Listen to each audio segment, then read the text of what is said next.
Panalangin para sa mahal na poong Jesus Nazareno. Sa ngalan ng Ama, ng Anak, at ng Espiritu Santo. Amen.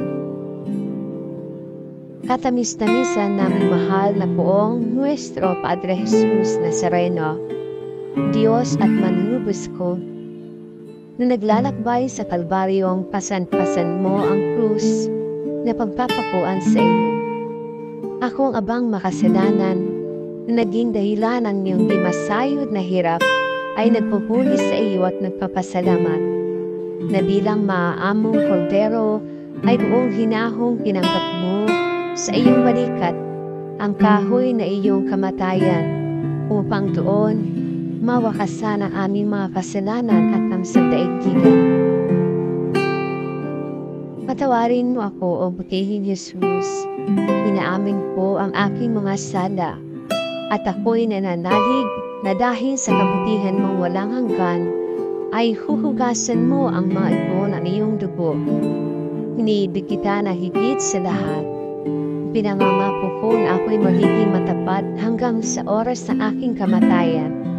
Patubayan mo ako, Diyos ko, ng iyong biyaya at ihatid mo ako sa landas ng iyong mga utos diyan sa iyong langit na kaharian.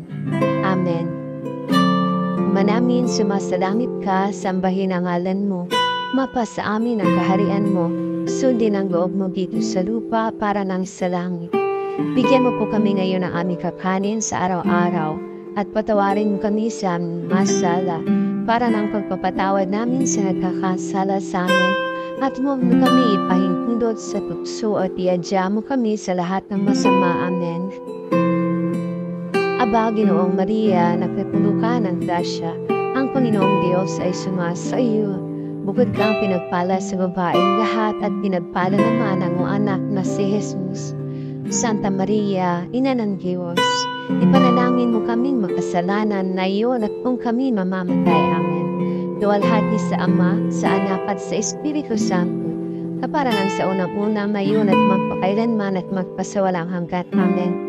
Luwalhati sa Ama, sa Anak at sa Espiritu Santo, kaparangan sa unang-una, ngayon at magpakailanman at magpasawalang hanggan. Siya nawa. Luwalhati sa Ama, sa Anak at sa Espiritu Santo, kaparangan sa unang-una, ngayon at magpakailanman at magpasawalang hanggan. Amen.